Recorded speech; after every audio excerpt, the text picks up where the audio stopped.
Il y a une vingtaine d'années, la ville accueillait un établissement thermal. De nombreuses personnalités sont venues en cure ici car l'eau ferrugineuse avait de nombreuses vertus thérapeutiques. Mais la ville fut également réputée pour ses faïences découvertes avec Christiane Labrancherie et Jean Letelier. Les sources ferrugineuses font partie du patrimoine naturel du Pays Bray. À Forges-les-Eaux, 3 d'entre elles, la Rainette, la Royale et la Cardinale, participèrent à la renommée de la ville. Mais ce ne furent pas là les seules richesses de la cité. La devise de Forges-les-Eaux, c'est quoi? Ferro et aqua, par le fer et par l'eau, les deux éléments qui ont fait l'histoire de la ville. Le fer, on le travaille jusqu'au XVe siècle, et à la fin du XVe siècle, les miniers de fer s'épuisent, on découvre des sources ferrugineuses, et Forges-en-Bray devient Forges-les-Eaux.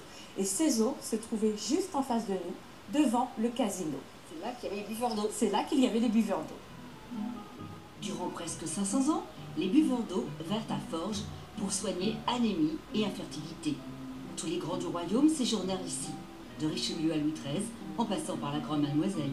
Allez, on imagine, on est en 1630. Comment se déroule la journée d'un curiste? Alors le curiste était hébergé en centre-ville et plusieurs fois par jour, il descendait à cet endroit pour boire les eaux. Après avoir bu les eaux, on allait au couvent des Capucins, situé au milieu de l'avenue des Sources.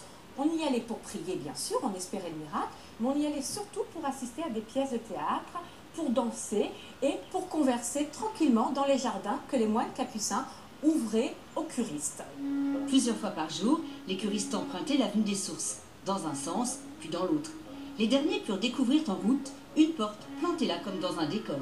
C'est la porte de Gisors qui provient d'un couvent qui se trouvait dans la ville de Gisors et elle a été ramenée dans les années 1950 par Jacques Hébertot, le propriétaire du casino de Forges.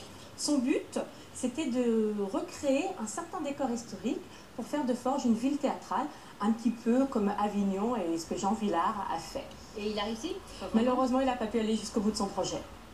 Forges, c'est aussi une faïence unique en son genre, une industrie qui atteignit son apogée vers 1830. Dernier témoin de cette époque, la façade de la faïencerie George Wood à l'origine de cette aventure artistique.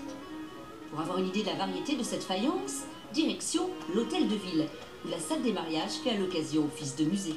Pendant toute cette période, on va fabriquer une faïence utilitaire avec d'un côté les faïences fines plutôt destinées à la bourgeoisie locale et de l'autre côté les faïences épaisses, les fameux culs noirs destinés à une clientèle plus modeste. C'est au pied de l'hôtel de ville que l'on peut voir le logis où Louis XIII et Anne d'Autriche s'installèrent le temps d'une cure. L'eau ferrugineuse accomplissant des miracles, la reine n'attendit pas longtemps avant de mettre au monde Louis XIV, le futur roi soleil. Abracadabra, vous avez le droit de changer d'époque. On vous retrouve, vous, Stéphanie? 17e siècle. Pourquoi?